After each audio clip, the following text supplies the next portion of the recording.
If I read this and I immediately conclude that David is a scumbag, I'm right. But I also might, in that moment, be looking past a lot in my own life that I'm choosing not to see. And that's not all about letting David off the hook, not for a second. He deserves everything that's coming to him. It's about being honest with the things that I choose not to see about myself so that maybe I can avoid what's coming for me down the line as well. Today is David's downfall. And we will cover war for the sake of war, rooftop encounters like father, like son, and finally, learning from these lessons. But I do want to give a bit of a warning before we begin. We are dealing with stories today that involve sexual assault and violence. And that can be triggering and re-traumatizing for a number of people. I'll do my best to be sensitive as we deal with them. I'm not going to linger on those parts of the story any more than necessary. But I do want to give you the chance to skip this one if that's a healthy choice for you. I totally get it. I understand. We support you. That said, you probably know this quote. Power tends to corrupt, and absolute power corrupts absolutely. However, we may not have heard the full quote from Lord Acton, which continues, great men are almost always bad men. Even more when they exercise influence and not authority. Still more, though, when you superadd the certainty of corruption by authority. There is perhaps no better example of this anywhere in Scripture than the story of David. In fact, I would argue the story of David has been constructed specifically, explicitly, to make this point. I mean, there's scarcely a hint of impropriety in David before he becomes king. At almost every point in the story so far, we have seen him choose well. And yet, as we saw last week, in his first act as king, to transport the Ark of the Covenant in a way that God defies and goes against his commands, we see him lead into disaster. And if this was not understood as a bad omen for what is coming, understand the story only gets worse from here. That said, being in charge is hard, right? I have young kids. I have an 11-year-old son and a 5-year-old daughter. And as much as it pains me to admit, there is a ruling aristocracy in our house. Now, Rachel and I, we try to be benevolent dictators whenever possible, but I am also ashamed to admit that more often than I would like, when asked, my answer is, because I said so. For example, we have a PlayStation in our house. I bought it for me. It rarely gets used for its intended purposes. But I do like to play video games from time to time, except that even as a would-be pacifist, many of the games I like to play involve, let's say, social dilemmas that I might avoid in real life, i.e. guns. Now, if I were going to intellectualize this, I might argue that there's a place for cathartic fantasy in our lives, and that power narratives can actually help us return to life with more commitment to eschew those pursuits in our human relationships. In fact, in my book, Upside Down Apocalypse, I quote the incredible scholar Adela Yarbrough Collins when she argues that part of what is happening in the book of Revelation is the author is playing out the violent fantasies of the readers in order to provide a cathartic release. Specifically, so that at the climactic moment, their attention can be refocused on the consequence of pursuing those agendas, and their commitment can be returned to the peaceful resistance of Jesus. At least, that's how I intellectualize it. When my son, who is not allowed to play violent video games, accidentally catches me playing a game he would not be allowed to play because he's supposed to be in bed right now, not sneaking downstairs for a snack, I rarely explain myself. The answer is usually because I'm the king. Power corrupts, absolutely. The thing is, that narrative is writ large in 2 Samuel. And after the story we saw last week, David goes on a real generational run. He routs his enemies, he consolidates his power, he captures the city of Jerusalem from a Canaanite tribe called the Jebusites, and he establishes his capital. And he falls into a bit of a routine. You can see this in the transition between chapters 10 and 11. At the end of 10, we read that David gathered all of Israel, crossed the Jordan, and went to Helam. The Arameans formed their battle lines to meet David and fought against him. But before they fled, Israel killed 700 of their chariots and 40,000 of their foot soldiers. He struck down Shobek, the commander of their army. And so when all the kings who were vassals saw that they had been routed by Israel, they made peace with the Israelites and became subject to them. Victory after victory, expansion after expansion, everything is turning up David. But something important shifts here in the next verse. This is chapter 11, verse 1. In the spring, at the time when kings go to war, David sent Joab out with the king's men and the whole army of Israel. They destroyed the Ammonites and besieged Rabbah, but David remained in Jerusalem. Two things here. No longer is David pursuing an agenda defined by God. Now he's just going out to war because it's time for war. And second, no longer is David leading the armies. Now, for the first time, David is sending representatives into battle while he stays at home in Jerusalem. There's a clear and marked shift from what happens in the previous chapters. And if you think I'm making too much of this one line, this is what David Alter, who happens to have written probably one of the best singular translations of the Hebrew scripture ever, says about this narrative shift. He says, chapters 11 and 12, the story of David and Bathsheba and its immediate aftermath, they are the great turning point of the whole David story. It seems as though the writer has pulled out all the stops of his remarkable narrative art in order to achieve a brilliant realization of the crucial, pivotal episode. The deployment of thematic keywords, the shifting play of dialogue, the intricate relation between instruction and their execution, the cultivated ambiguity of motive, all orchestrated with a richness that scarcely has an equal in the ancient narrative. And it's not just Alter that sees a shift here. David Soshio Sumora, who I've leaned on a couple times in this series, he points out David doesn't just remain in Jerusalem. He sits at ease in Jerusalem. That's the intent of the verb. He's comfortable while his servants risk their lives in warfare for him. This is a David that has been changed by power. And it's going to be plainly obvious in a moment, but understand the writer is laying the groundwork here for what will come. So, it's time for war, and David sallies forth his armies while he stays at home. Verse 2, one evening, David got up from his bed and walked around on the roof of the palace. From the roof, he saw a woman bathing. The woman was very beautiful. As Leonard Cohen might say, he saw her bathing on the roof. Her beauty and the moonlight overthrew him. By the way, David's up on the roof because that's probably where his bedroom was. In 1 Samuel 9, we find the prophet speaking with Saul on the roof of his house. The roof was, for the king in particular, a convenient location from which to survey his kingdom. Probably had the highest building in town. However, that's important because the roof was a functional part of a lot of homes, everyone's home at this time. Hence, Bathsheba's bathing on the roof. Some people have tried to ascribe some kind of nefarious motive here to her bath. Honestly, it's just nonsense. The roof was likely at most times the most private option available to most people. It's not like there was internal plumbing feeding enclosed showers in these ancient homes. But David sent someone to find out about her, and the man returned saying she is Bathsheba, the daughter of Eliam, the wife of Uriah the Hittite. Now, to be clear, the bath part is just a coincidence. That pun obviously doesn't carry over into Hebrew. In fact, the bath part of Bathsheba's name means daughter. And so Bathsheba means daughter of Sheba, or maybe daughter of an oath, or perhaps even daughter of or daughter born on the seventh day. We're not really sure here. What we do know is that her father is Eliam. And that very possibly, likely makes her the granddaughter of one of David's most trusted men, a man named Ahithophel the Gilonite. And her husband Uriah is one of David's 30 best warriors.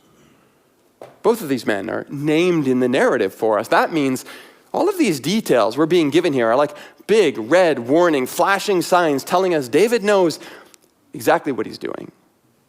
exactly who he's doing it to, and exactly how wrong he is to do all of this.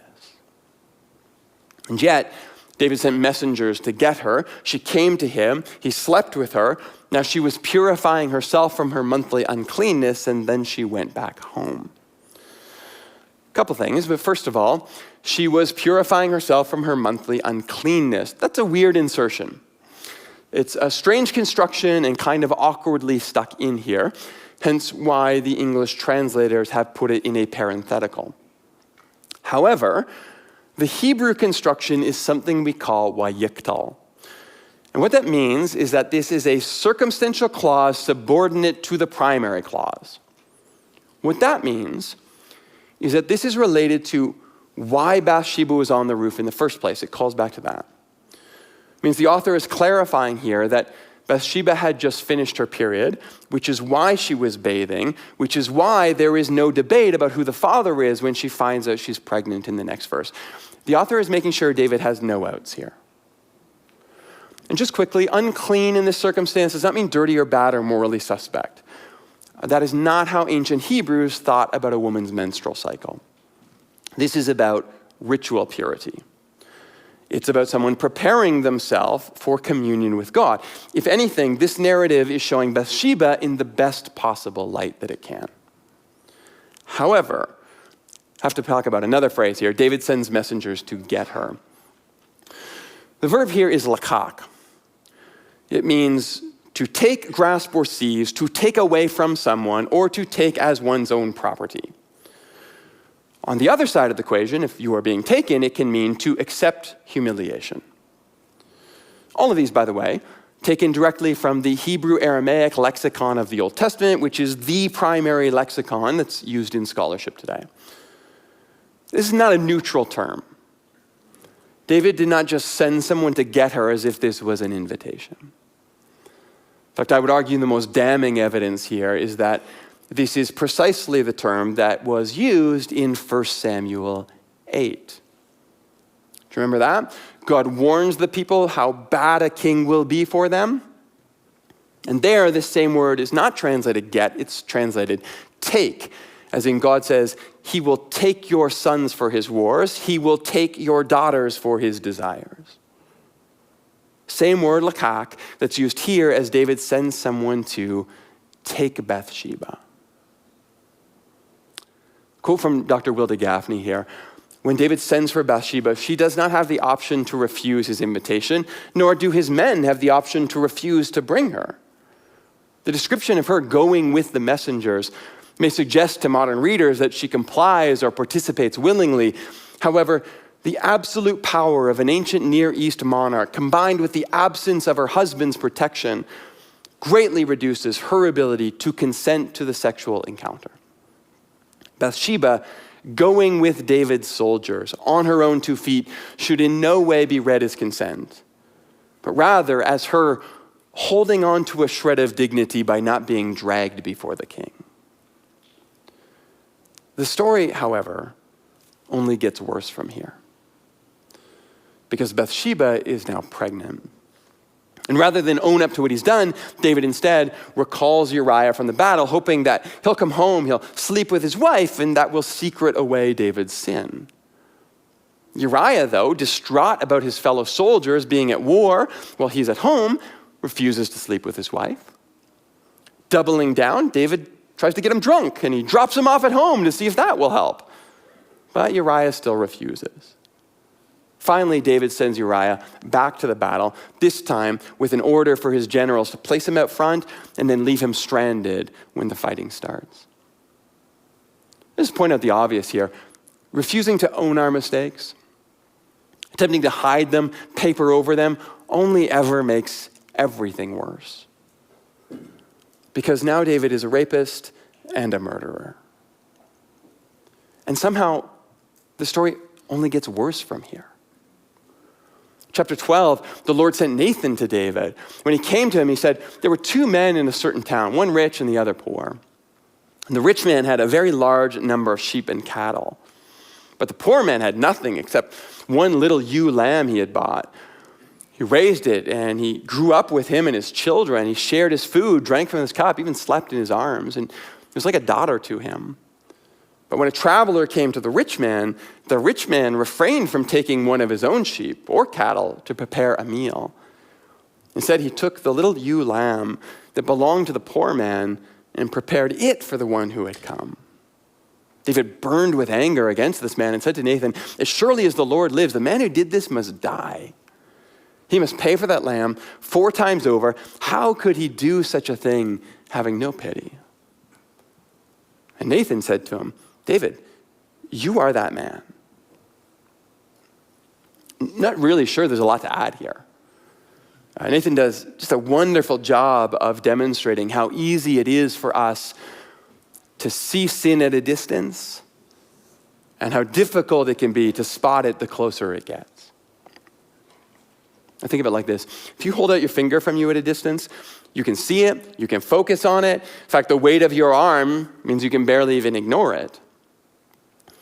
And yet the closer you bring it to your face, the closer you bring it until finally you're touching your nose, at that point, you can still see it, you know it's there, but it's almost easier to just look past it. I don't think for a second that David didn't know what he has done was wrong. He doesn't need Nathan to tell him that. He needs Nathan to remind him about everything that he is choosing to look past simply because he wants to look past it.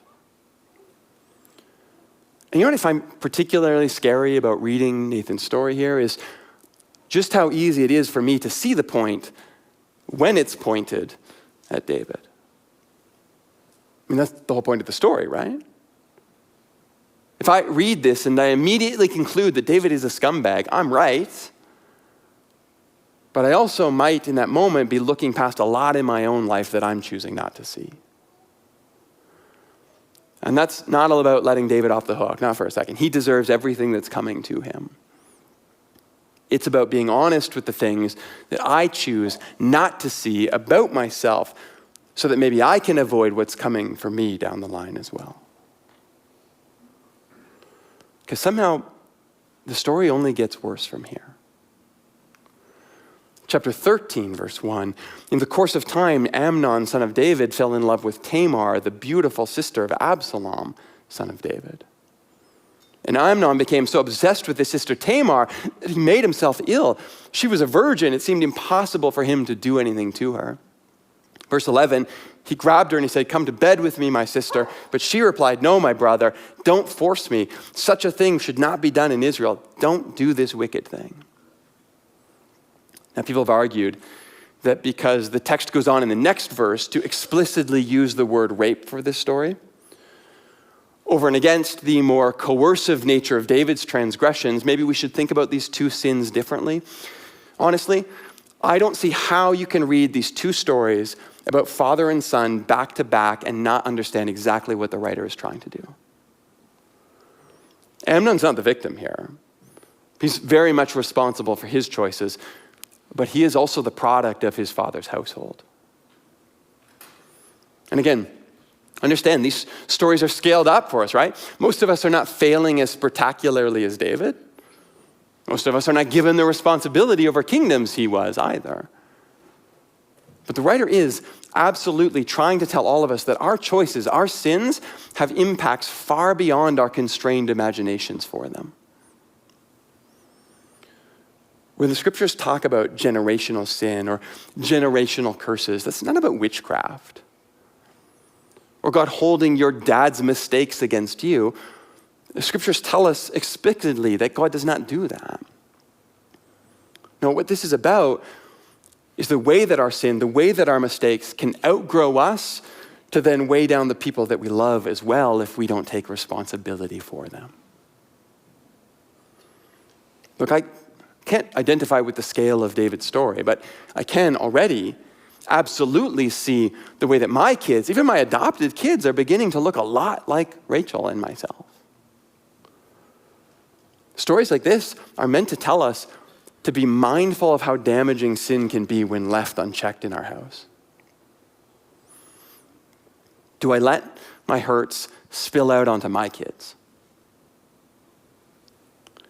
Will I do the work to heal my anxieties before they become theirs? Well, I trust that there is a path that God has laid out for me that is about a lot more than just where I go when I die, but about the influence and the legacy that I will leave on those that I care most about in this world. Because if we don't see that yet, just know the story only gets worse from here. Now, Absalom can't believe that his father David doesn't act decisively against Amnon. So he takes matters into his own hands and he orchestrates the execution of his brother. This pits him against his father David, and he's forced to go into exile. He returns and he begins to undermine his father's rule, eventually leading to a coup that even forces David to flee the capital. A civil war ensues, and against his commands, one of David's generals assassinates his son Absalom. And David is returned to the throne, but now a broken and grieving man.